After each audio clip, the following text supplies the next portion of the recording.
Bismillahirrahmanirrahim. Assalamualaikum warahmatullahi wabarakatuh. Yang terhormat dosen pengampu mata kuliah Mekanika Kekuatan Material, Bapak Dr. Tek Insinyur Agus Pramono, STMT. Kami dari kelompok 4 yang akan membahas tegangan puntit.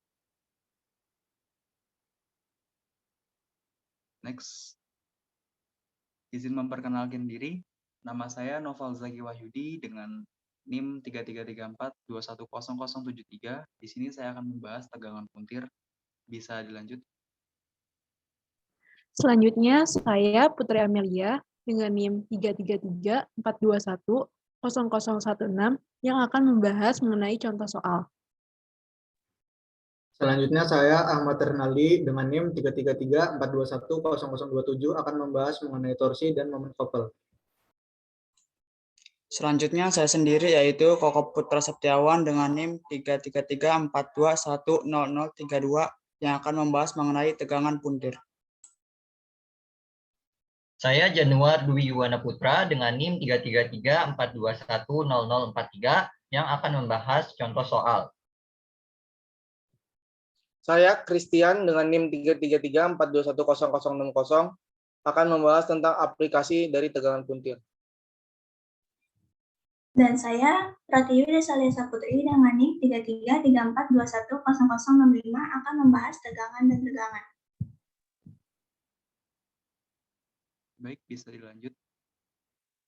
Oke, pembahasan kita kali ini umumnya membahas tegangan puntir. Namun, tegangan puntir itu dibagi 6 subbab. Yang pertama, kita akan membahas tegangan dan regangan. Yang kedua, kita membahas torsi atau momen gaya. Yang ketiga, kita membahas momen couple. Yang keempat, tegangan puntir. Yang kelima, aplikasi tegangan puntir. Yang keenam, kita akan membahas contoh soal. Baik, bisa dilanjut dengan subbab yang pertama. Baik, terima kasih Novel Zaki atas kesempatannya. Di sini saya akan menjelaskan tentang tegangan dan tegangan. Tegangan adalah gaya yang bekerja pada permukaan seluas satu satuan. Secara sistematis, tegangan dirumuskan dengan sigma. Sigma sama dengan F per A, di mana F itu adalah gaya dan A itu adalah luas penampang. Sedangkan tegangan atau strain didefinisikan sebagai perbandingan perubahan panjang terhadap panjang awal. Dengan rumus, strain sama dengan perubahan panjang dibagi panjang mula-mula. Selanjutnya, tegangan pada benda diperhitungkan dalam menentukan jenis dan ukuran bahan penopang suatu benda, dengan contoh jembatan gantung dan bangunan bertingkat. Sedangkan penerapan tegangan dalam kehidupan sehari-hari seperti karet ketapel yang diberi gaya tarik atau menarik panah. Oke, berikutnya saya akan menjelaskan mengenai torsi atau momen gaya. Torsi sendiri adalah gaya yang menyebabkan benda bergerak melingkar mengelilingi sumbu putarnya. Torsi tersebut bergantung pada besar gaya, arah, dengan lengan gaya. Nah, lengan gaya ini jarak dari sumbu putar ke titik yang dikenai gaya. Torsi sendiri bisa bernilai positif jika searah jarum jam dan bernilai negatif jika berlawanan arah jarum jam. Tidak ada yang mendasari hukum ini untuk positif ke arah searah, negatif berlawan arah. Tapi ini dari persepsi masing-masing orang untuk memudahkan perhitungan. Nah, dapat kita lihat di sini pada gambar A, yaitu ada sumbu putar pada batang berwarna kuning, lalu batang berwarna hitam, artinya lengan torsi, dan bendanya ini, benda yang dikenai gaya. Gayanya sendiri pada gambar ini ke arah kiri, yang menyebabkan arah rotasinya ke arah kiri, yang artinya berlawanan arah jarum jam, yang nilainya negatif. Sedangkan pada gambar B ini gambar yang lebih rinci lagi. Untuk yang lengan torsi sendiri disimbolkan dengan R. Untuk sumbu putarnya sendiri itu di samping tau atau lambang dari torsinya. Nah, untuk gayanya sendiri tidak harus 90 derajat sudutnya. Bisa saja kurang dari itu atau lebih dari itu. Berdasarkan gambar tersebut, dapat kita dapatkan rumus gaya dikali dengan lengan gaya dikali dengan sudutnya.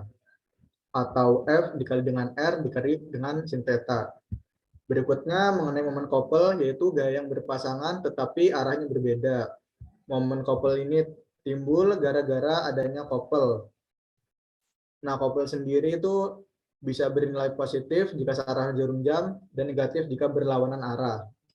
Nah, di sini diilustrasikan dengan setir ketika pengendara ingin berbelok ke arah kanan.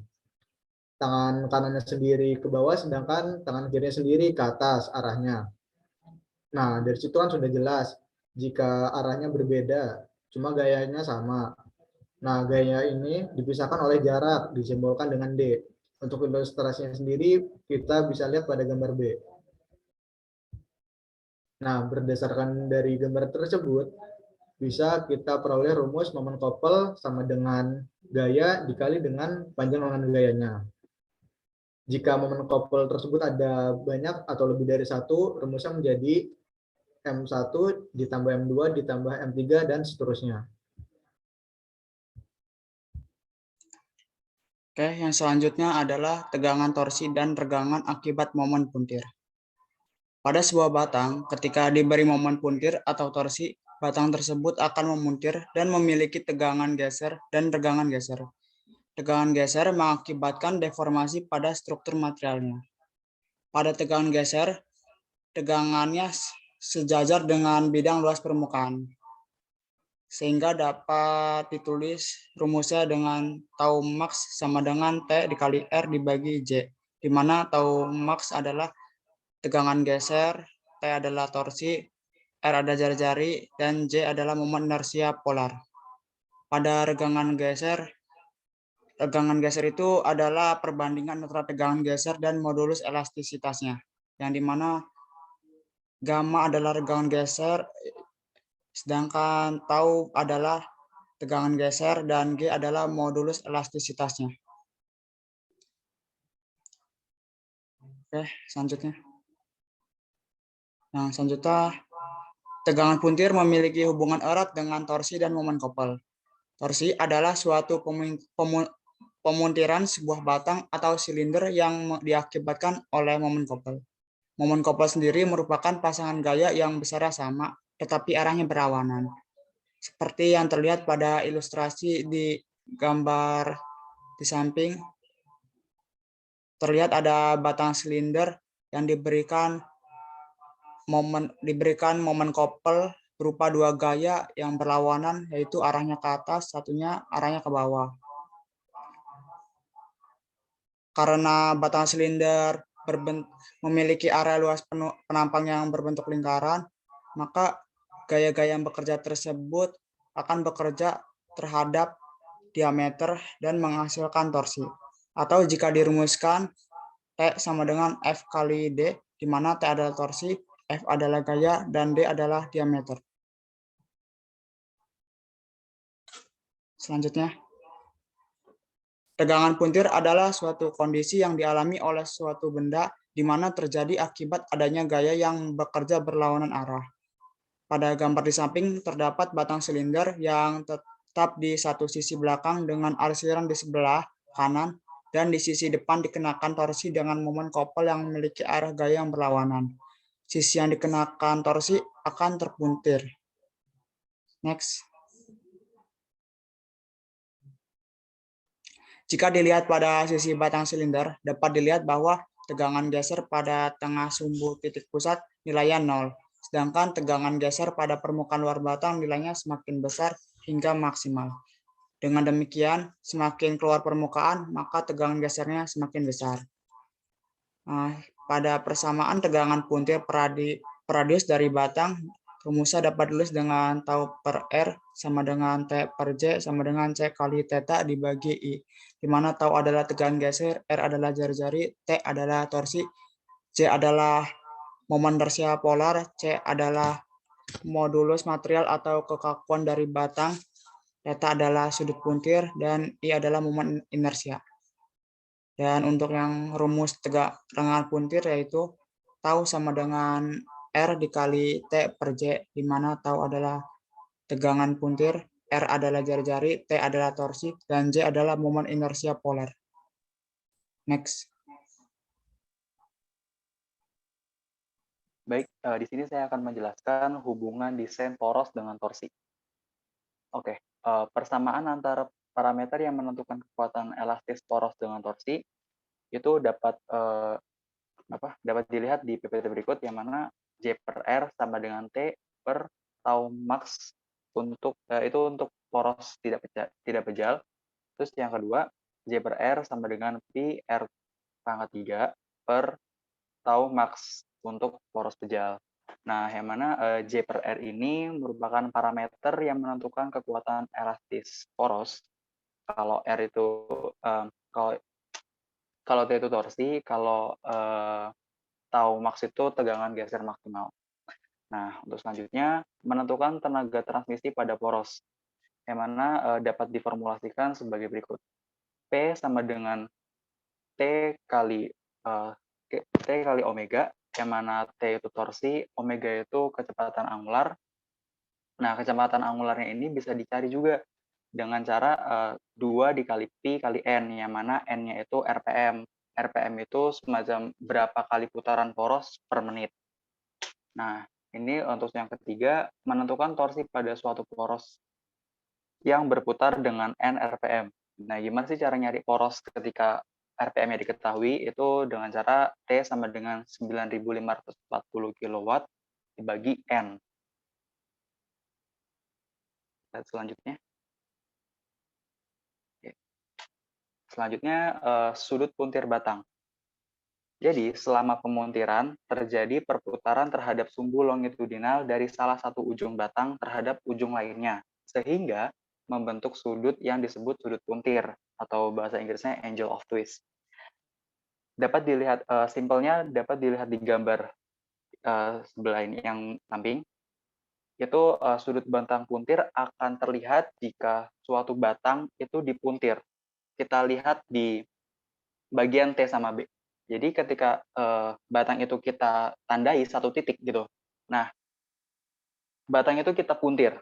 Nah, ketika dipuntir, itu kan titik itu di salah satu bagiannya akan berpindah. Nah, dari titik awal ke titik akhir, itulah yang dinamakan sudut puntir batang. Nah, sudut puntir batang itu kalau dicari dengan cara matematika atau rumus matematikanya, itu merupakan itu caranya T kali L per G kali J, yang mana T itu torsi, L itu panjang batang, G itu modulus elastisitas, kali J momen inersia polar. Next. Oke, torsi batang pejal berpenampang tidak bulat. Untuk batang-batang yang bukan silindris, irisan yang tegak lurus terhadap sumbu bagian struktur akan melengkung bila dikenakan momen puntir. Singkatnya begini, jika suatu batang itu sebelum dipuntir, maka strukturnya berbentuk kubus normal seperti biasanya, seperti yang dilihat di gambar sebelah. Nah, itu kan strukturnya kan biasa. Nah, ketika sudah dipuntir, itu strukturnya akan berubah menjadi lebih pipih, seperti kubus yang ada di bawahnya. Nah, poin kedua, tegangan puntir pada penampang segi 4 memiliki nilai terbesar maksimum pada bagian tengah batang, sedangkan pada setiap sudut penampang nilai tegangan puntirnya itu 0, bahkan ya minimal sampai 0. Dengan demikian dapat dirumuskan sebagai berikut.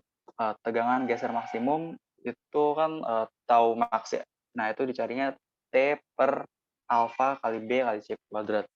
Nah, untuk sudut puntir sendiri itu bisa dicari dengan T kali L per beta kali B C pangkat 3 kali G. Nah, alfa sama beta itu apa? Alfa sama beta itu merupakan parameter dari B per C. Nah, jadi ketika itu kan sudah diketahui B sama C-nya di gambar kedua. Nah, ketika itu sudah diketahui, B-nya berapa, C-nya berapa, itu kita bagi. Nah, itulah nilai dari alfa sama beta. Next.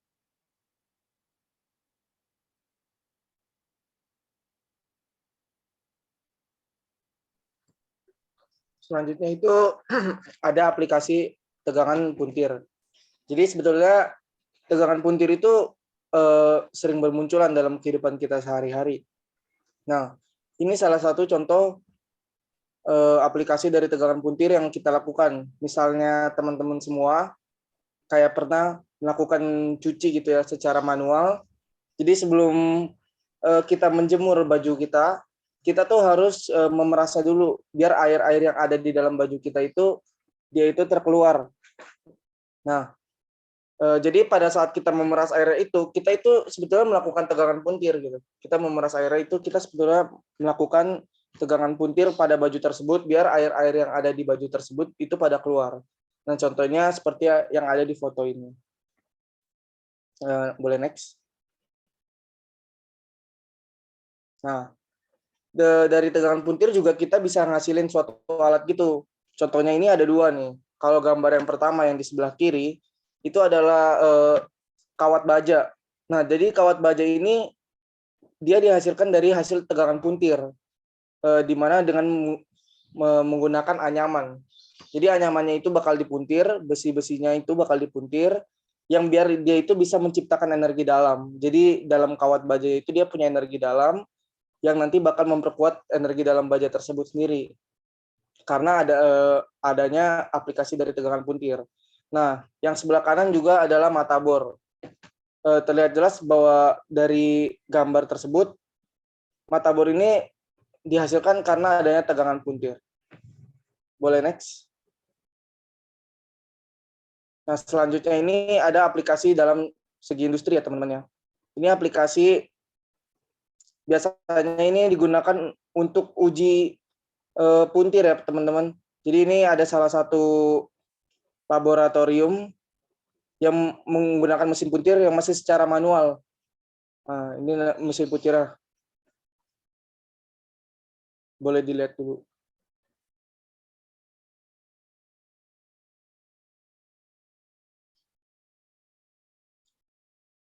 Jadi angka-angka yang di situ harus dipastikan awal-awalnya adalah nol ya teman-teman. Nah, nanti angka-angka itu akan menunjukkan berapa kekuatan dari material yang kita uji, material yang bakal kita uji yang kita puntir. Nah, harus semuanya mulai dari nol. Nah, ini alat yang digunakan buat masukin material yang bakal kita uji.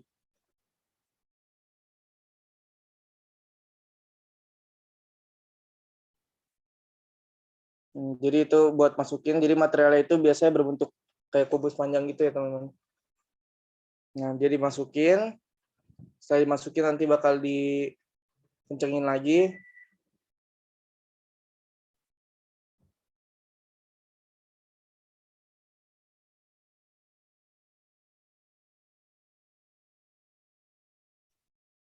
Nah, setelah udah dikencengin, dipastikan lagi bahwa kalau bisa dimulai dari nol lagi.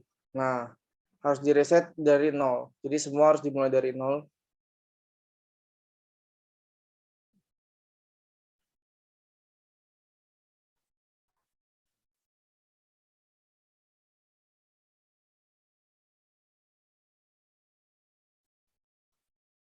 Jadi ini cara kerjanya masih manual ya teman-teman. Jadi dia bakal dipuntir itu dengan diputar itu kayak macam setir itu, dia bakal diputar. Nah, biasanya yang mutar itu ada 2 orang.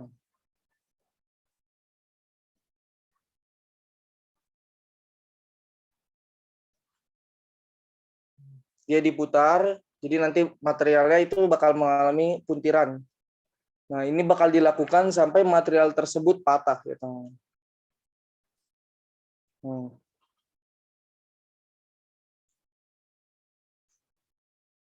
Jadi material yang pertama ini besi ya tuh.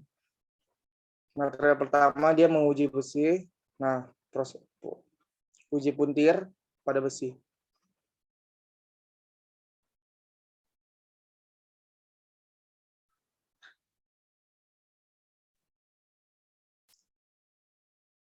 Jadi uji puntir ini juga kegunaannya buat mengetahui kekuatan puntir dari material tersebut.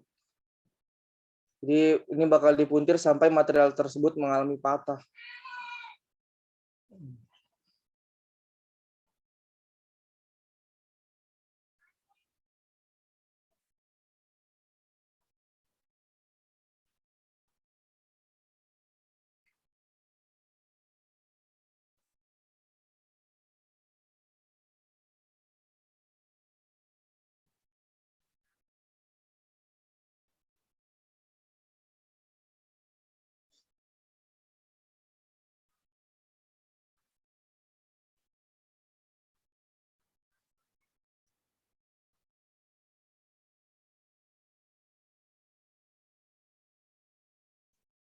Masih belum patah.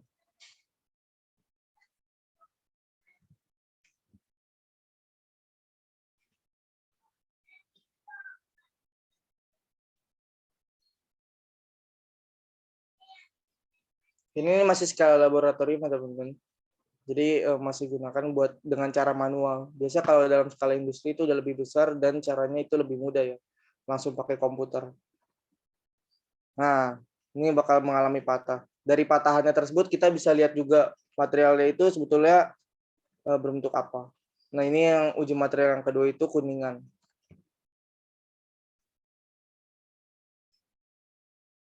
Caranya masih sama ya. Jadi dimasukkan dulu ke alat yang buat numpuin batangan tersebut. Nah, habis dimasukin batangan tersebut, kita masukin ke alatnya. Habis itu kita pastiin lagi kalau angka-angka yang ada di mesinnya itu 0 semuanya. Pas pada saat kita taruh juga. Pastiin lagi kalau angka-angkanya itu 0. Baru kita mulai putar roda-rodanya ini. Jadi putarnya sama ya. Kalau yang ke kiri diputar ke kiri, yang kanan juga diputar ke kanan. Jadi searah ya dua-duanya, nggak berlawanan.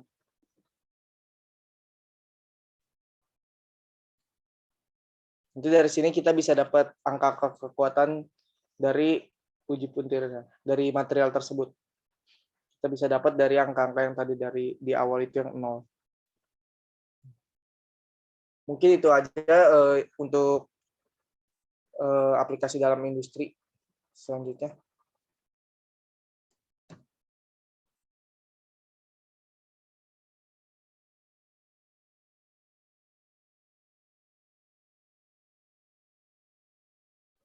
Baik, selanjutnya adalah contoh soal yang berkaitan dengan tegangan puntir. Seperti yang dapat dilihat pada gambar, terdapat gaya yang bekerja yaitu P dengan jarak 250 mm dari sumbu putar. Pertanyaannya adalah, dua kunci pipa atau wrench digunakan untuk mengencangkan pipa. Jika pipa dibuat dari material dengan tegangan puntir yang diizinkan atau tau allow sama dengan 85 megapascal, tentukan gaya maksimum P yang dapat diberikan pada setiap kunci pipa. Pipa tersebut memiliki diameter luar 25 mm dan diameter dalam 20 mm. Selanjutnya.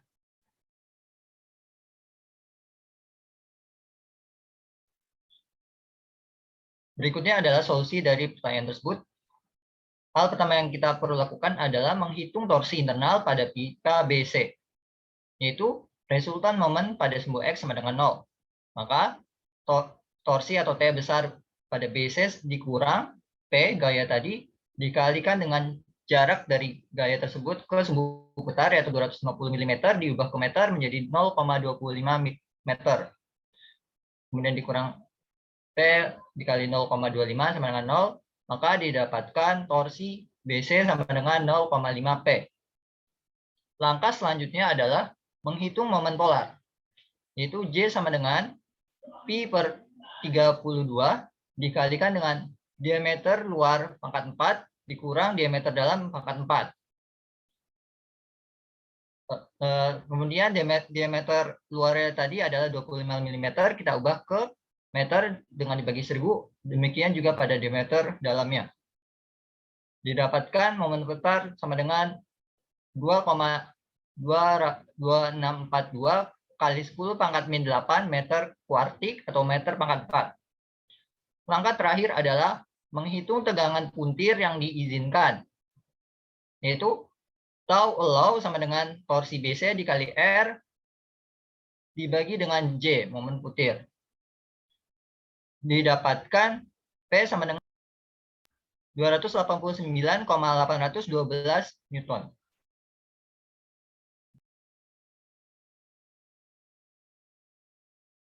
Selanjutnya adalah contoh soal kedua mengenai tegangan puntir. Nah, di sini adalah contohnya mengenai bor tangan. Ketika mengebor lubang di kaki meja, seorang pembuat furniture menggunakan bor tangan dengan diameter mata bor sebesar D sama dengan 4 mm. Nah, ini D-nya. Kemudian, jika torsi tahanan yang disuplai oleh kaki meja sebesar 0,3 Newton, tentukan tegangan puntir maksimum pada mata bor. Nah, untuk solusinya yang pertama kita mengetahui data-data yang telah diketahui, yaitu pertama ada jari-jari. Jari-jari itu dihitung dari diameter dibagi 2. Diameternya kan adalah 4 mm, kemudian dibagi dengan 2, jadi hasilnya ada 2 mm. 2 mm diubah ke meter menjadi 2 kali 10⁻³ meter. Nah, terus T-nya atau torsinya adalah 0,3 Newton. Nah, ditanya tau max atau tegangan puntir maksimal. Nah, penyelesaiannya yang pertama, kita menggunakan rumus tau max per R sama dengan torsi per J. Nah, tau max, dibagi dengan R. R-nya itu adalah tadi 2 kali 10⁻³ Kemudian T atau torsinya itu adalah 0,3 Newton. Setelah itu dibagi dengan J atau momen inersia polar. Rumusnya adalah πd pangkat 4 per 32. Nah, kita masukin nih, Pi-nya kan adalah 3,14. Setelah itu, D-nya tadi adalah 4 kali 10⁻³. Kemudian dipangkatkan dengan 4, lalu dibagi 32. Nah, hasil dari tau max atau tegangan puntir maksimalnya adalah 2,38 kali 10⁻⁷ Newton per meter kuadrat.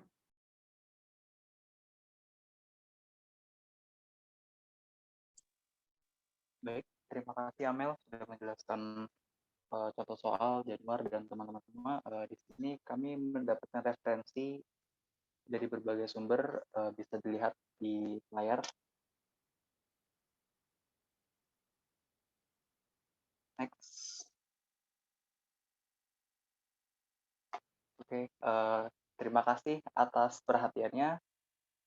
Wassalamualaikum warahmatullahi wabarakatuh. Waalaikumsalam warahmatullahi wabarakatuh. Terima kasih.